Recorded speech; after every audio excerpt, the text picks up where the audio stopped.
Now at 7:30 on WKYT this morning, we're learning more about the gunman behind the attack on Dallas police officers.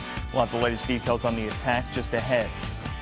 Back here in Kentucky, we're following breaking news this morning. Lexington police are searching for a car involved in a hit and run that may be connected to a burglary. We're live with the latest details just ahead.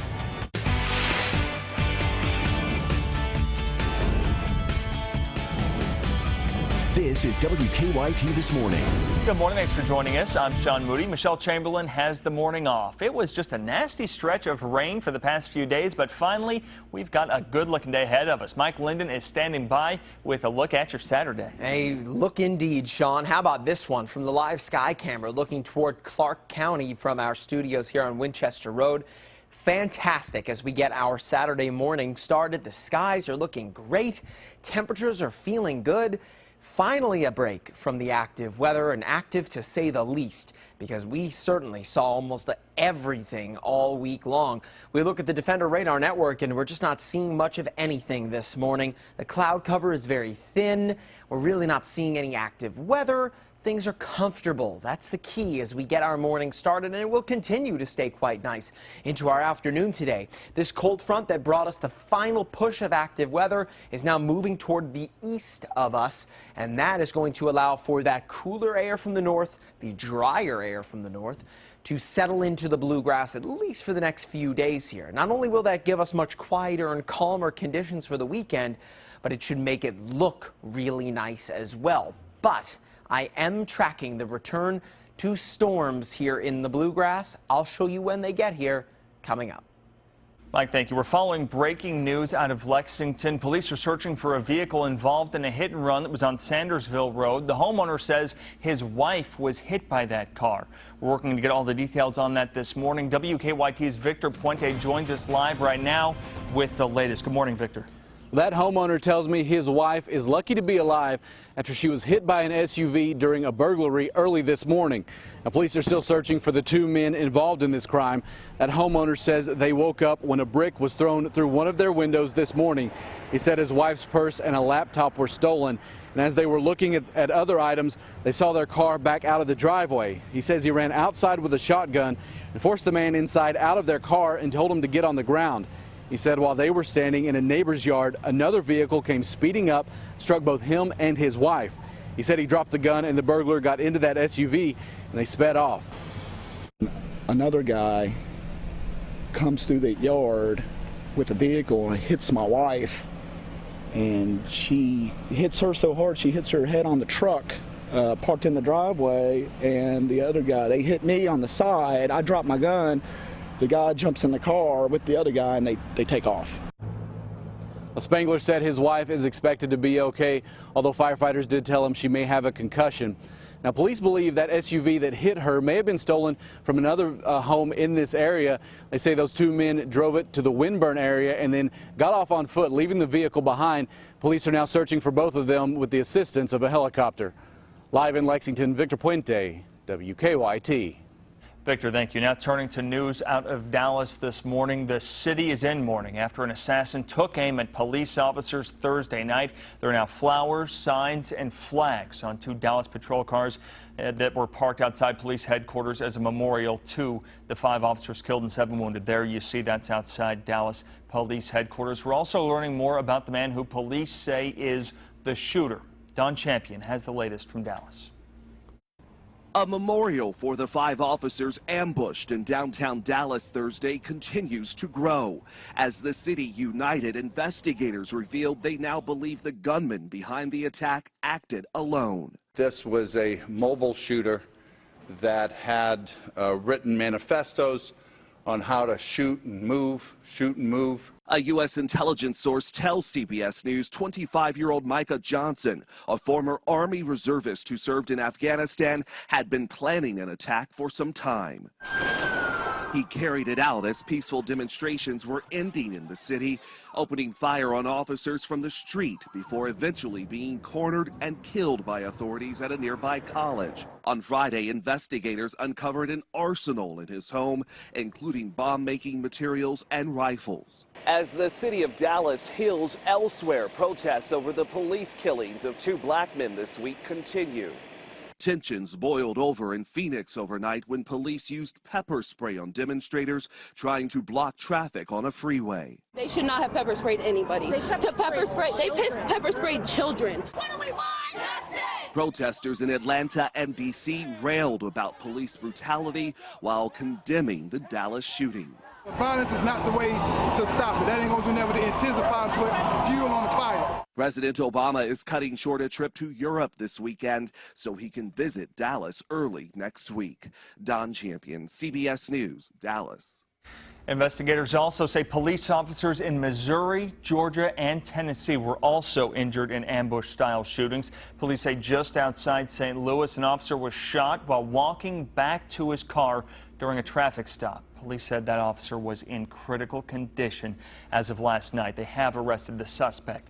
In Valdosta, Georgia, police say another officer was shot outside a home. Police say in that case, the suspect called police about a burglary at the home, but shot Officer Randall Hancock as soon as he got out of his patrol car. Officer Hancock is expected to survive. Police say the suspect in that case was also shot.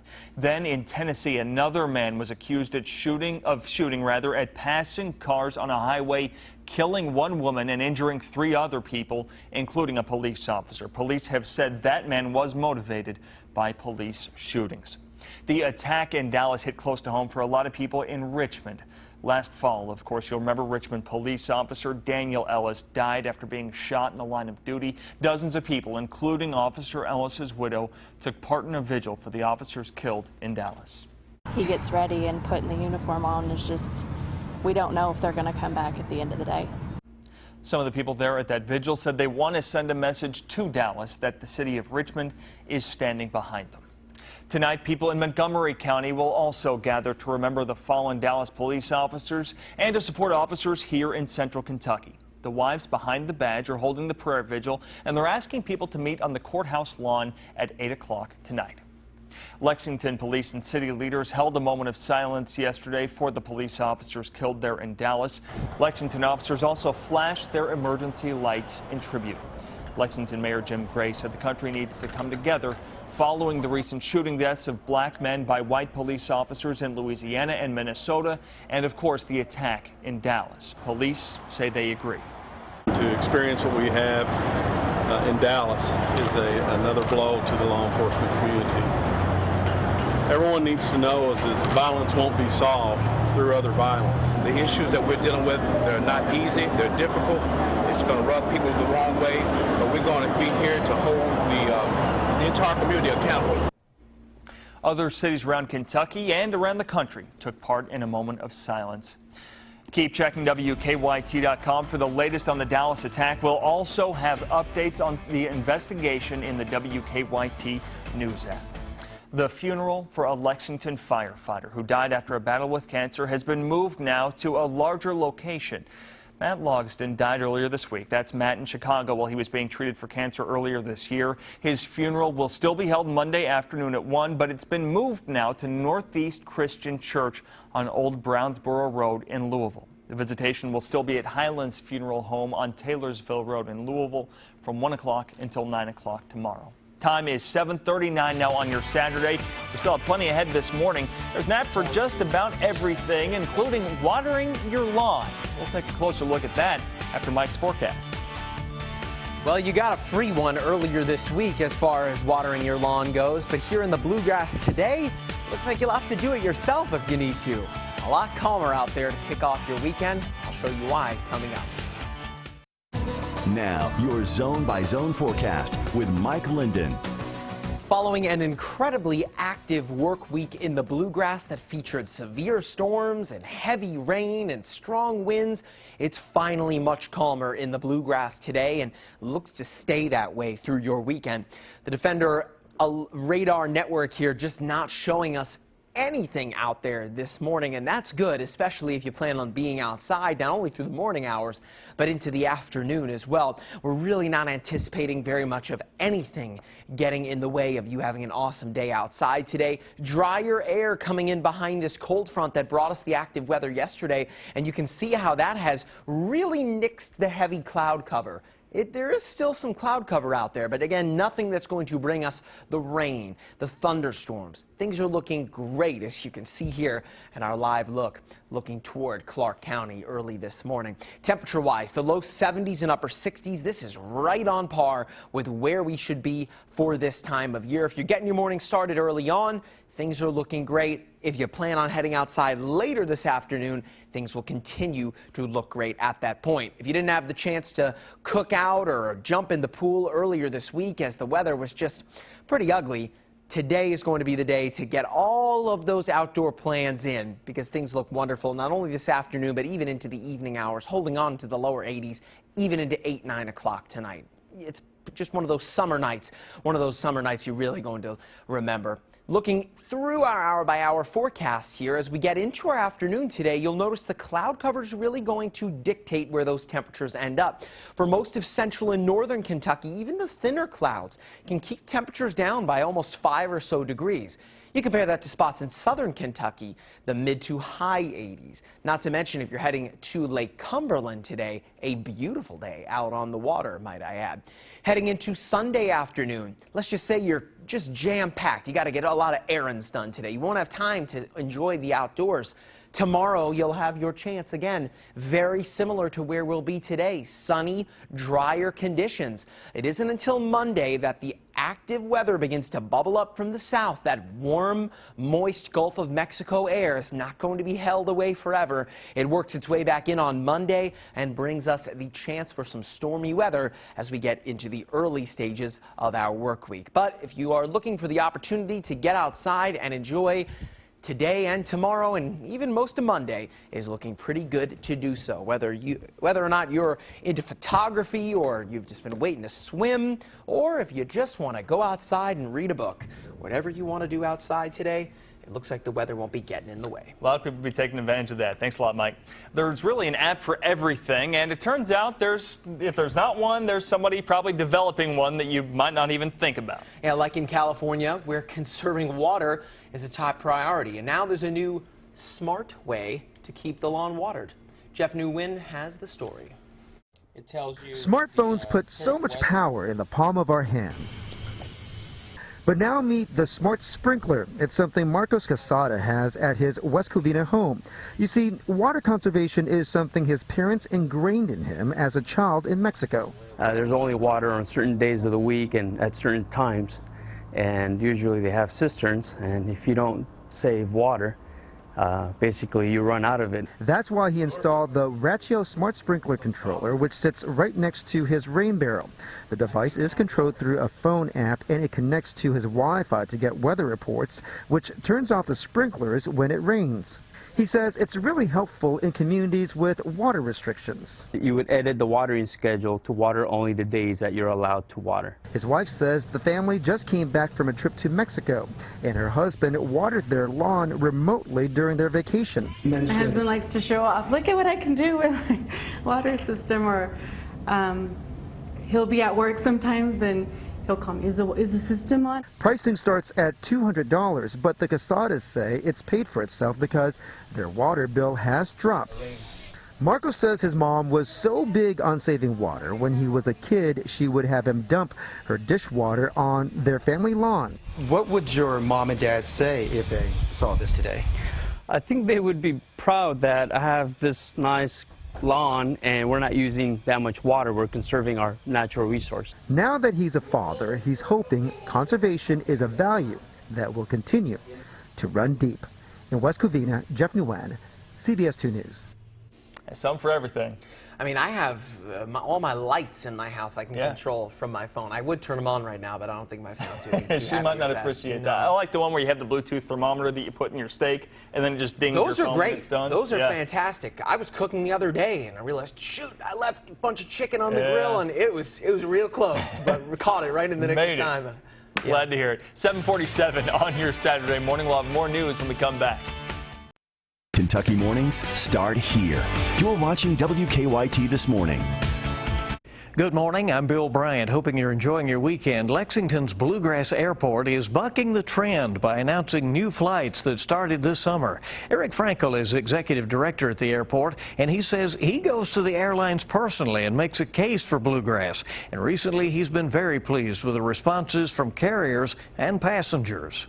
I got to tell you, and as we spoke, even preparing for this interview, it just is I'm still shocked and kind of blown away about the service that we have in our community. And I know it'll never be everything to everybody, but for a population our size, we are doing really, really well. And adding these 3 flights when so many communities have lost service over the last year or two, we certainly feel blessed, and we're going to do everything we can to make them successful. Let's talk about those. It is Newark, which is just outside of New York City. Let's talk about that, the appeal of that flight. That was United Airlines was providing that flight, and United currently serves Chicago and Houston. So if you were going eastbound or certainly to the Northeast and even internationally to Europe, this is a much better flight for that option.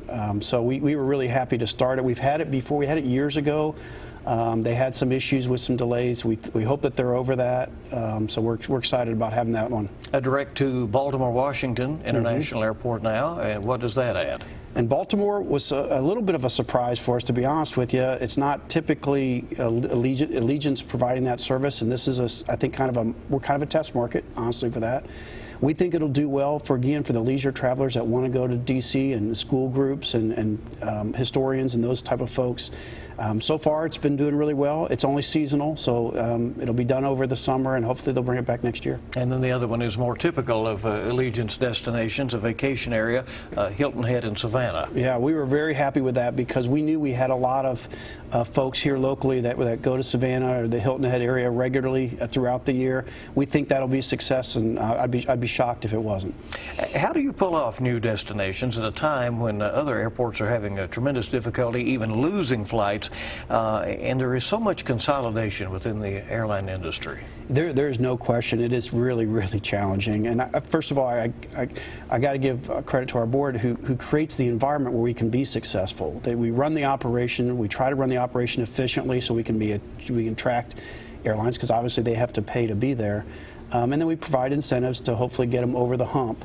And our board has really done a lot over the last several years to prepare the environment so that we can be successful.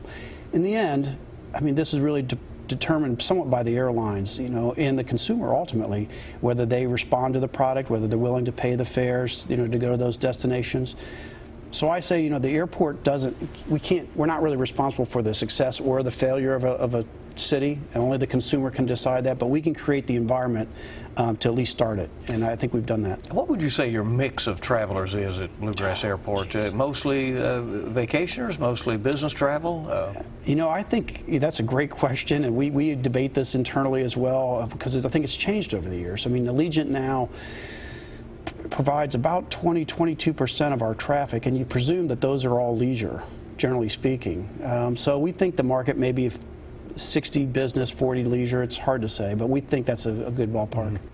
Now you can see our entire interview with Frankel and hear from WKYT investigative reporter Miranda Combs on what she's looking into on Kentucky Newsmakers this weekend. It airs tomorrow morning at 6 on WKYT, and it repeats tomorrow at 10 a.m. on the CW Lexington. Set your DVR or catch it then. I'm Bill Bryant. We'll be right back on WKYT This Morning. Welcome back. CBS This Morning Saturday will continue after we wrap up here on WKYT This Morning. We'll have lots more news, I'm sure, still covering lots from Dallas with the latest on that investigation. Plus, Mary Codd Lincoln, Lexington native, experienced a great deal in her life, which contributed to years of depression. Now there's a belief that there was also a physical cause to her mental condition. CBS This Morning will have that story. Well, Sean, after a week of weather that featured severe storms, thunder and lightning, and just ugly summer weather, this is the weekend that we have been waiting for. If you weren't able to get out earlier this week, today and tomorrow will be the days for you. Mid-80s, sunny. All right, have a great Saturday, everybody. Thanks for joining us. We'll see you.